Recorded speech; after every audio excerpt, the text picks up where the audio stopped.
Hey y'all, what's going on? Man, I'm just sitting in the car listening to the rain, and it's very, very peaceful, very calming, very, very soothing. I love it. I love the rain. I love the vibe. You know, um, I really don't even know what I want to say, except be present. I talk about that a lot on my podcast. I've said it a lot in my short videos on TikTok. And I say it a lot in general to people. Be present. Currently, as I said, I'm sitting in the car. It's raining. We're in the middle of a tropical storm and it's moving very slow. And I'm sitting here just watching the rain, listening to the rain, you know, watching the trees below. Um, and everything is quiet. Everything is still. And it's not a scary feeling to me. It's just a very, very calming feeling,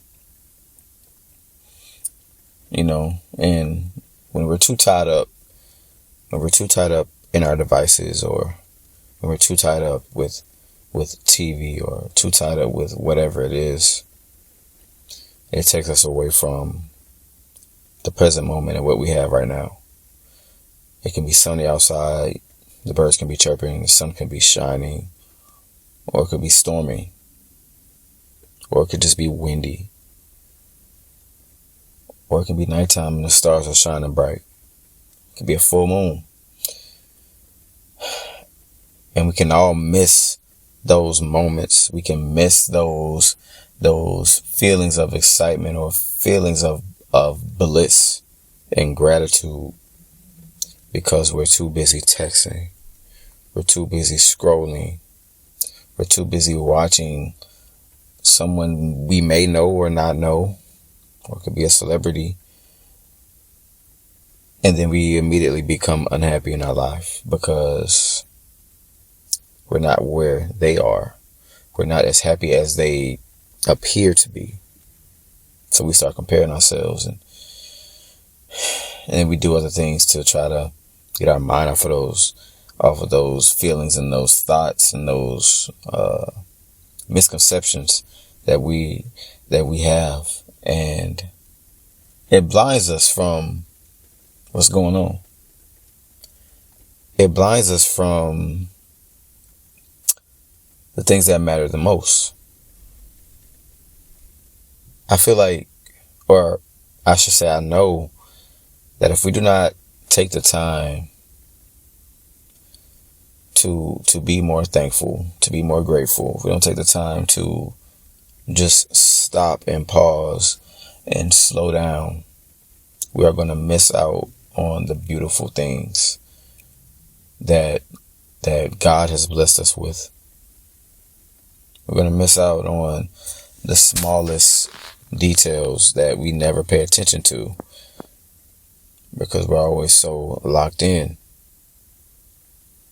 Because when is the last time you just sat on your porch and listened to music? When was the last time you came out to sit in the sun? When is the last time that you told yourself, you know what, I'm going to go to the pier. I'm going to go listen to the waves. I'm going to go hear the voices of people laughing, the joy of kids and watching them run around and play games. When was the last time? Think about it. Think about it.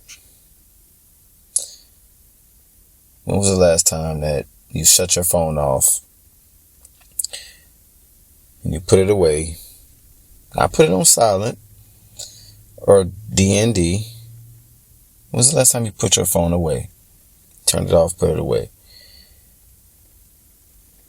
And just did something as dancing, reading, praying, meditating, yoga, walking outside, riding a bike. When was the last time you worked out? And I don't mean lifting heavy equipment or training like you're some type of athlete. When was the last time you just got on a treadmill and walked? Or rode the stationary bike? Or tested your muscles and saw where your limits were? When was the last time you did something new?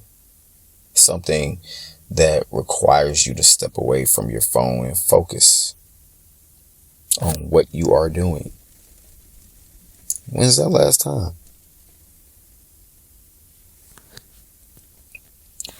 I think that, well, I will say this. I love technology because it enables you to meet new people that are just like you. That lets you know you're not alone in whatever it is that you're struggling with. You can build bonds with people. You can learn from people. You can learn new skills. There's so much that you can do, that you can utilize technology for.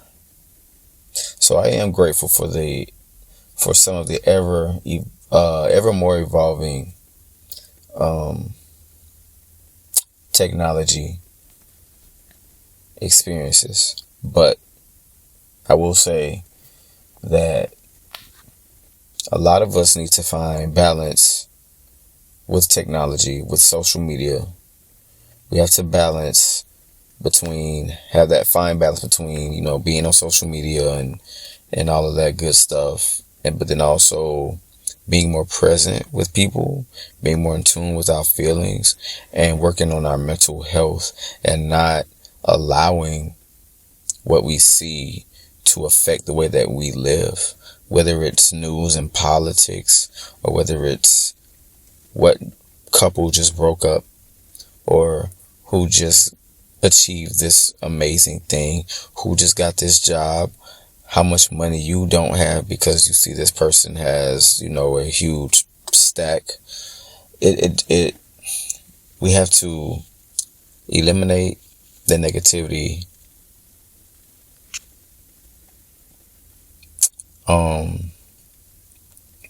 from our news feeds, so that they won't have a route to our minds, to our hearts. We have to eliminate that. We also have to eliminate our screen time. We have to have a routine on things that will benefit us for our day before we even start our journey. Wake up in the morning. Thank God for allowing you to open your eyes, for being safe and sound in your home. Everything is the same way that it was when you went to sleep. Also, we have to get a routine, pray, journal, meditate. Say some positive affirmations before you even leave your home, before you even get dressed. Look yourself in the mirror. Say some positive talk to yourself. And then, number 3, when you leave your house, you tell yourself you're going to have a great day. Because you will. You're going to have an awesome day. You have to tell yourself that. Everything starts with you. Everything. And what you consume is consuming you. What you consume is consuming you. And you don't even realize it. If you continue to listen to music that's negative and talks about, fighting and killing people, or, degrading women. Now, I'm not saying that if you listen to this, if that's all that you listen to, you'll become one of those people. that will have experiences with those things, but there is a chance. But you will be more negative. You will be more hateful. You will be more aggressive and looking for a fight and looking for altercation. If you look at social media and all you have on your news feed is people that are always sad, always, depressed, or they're always mad at something, they're always fighting, they're just always negative. You'll become negative. You'll start looking at the world in a negative way. You definitely will. You have to change the landscape of your life. When we were born, we all started with a blank canvas when we were born. The older we grew, the older we got, especially from, once we began to journey into like middle school and high school, we start to paint that canvas just a little bit, but you're still young. Your mind hasn't fully developed. You're still in the adolescence. You're still the adolescence, and you still don't know your way. You're still figuring it out. And that's not to say 20-year-olds, 30-year-olds, or 40-year-olds are still figuring it out. But you're still young-minded, and you haven't experienced a lot yet. So, you get older and you start painting that canvas a little more, and you realize, like, hey, I am shaping my life with my decisions that I make or I don't make. I'm shaping my life with the things that I say or I don't say. I am shaping my life with the people that I hang with or don't hang with. What I do on a daily basis is helping me paint this canvas, because the things that I do, whether it's who I hang with or who I listen to, what I read, all of these things are affecting my mind, and they're consuming me. Therefore, it's moving me, and therefore, I'm either growing or I'm standing still or I'm going backwards. And it all depends on the things that consumes you. If it's uplifting and powerful things, then you will continue to grow. And if it's not, then it's not. Then you'll continue to either move backwards or you'll stand still. And it's up to you. Everything you do affects your life. Everything you do. From the minute you wake up to the minute you place your head on that pillow. You have to be careful. You have to be careful with what you do. You have to be careful with who you're with. You have to be careful for what you say and what you think. You are shaping your future. You are shaping your life. You are shaping and molding your future self with who you are right now. And if you can't stop and be present and realize the things that you should be doing and realize the things that you're doing wrong in whatever aspect it may be, then you can't be mad when your canvas is not as bright, it's not as colorful, it's not as exciting as the next person. You compare yourself to that person, but you don't know what that person did to paint that canvas. They may have to have started over 1 million times on that canvas. And they may even have to start over again. But for right now, it looks beautiful to you. But you don't know what that person has been through. You know what you have been through. And if you're looking at your canvas and you get jealous of the next person's canvas, that doesn't say anything about that person. It says everything about you and what you need to do. So, in this present moment, what are you doing? What are you doing?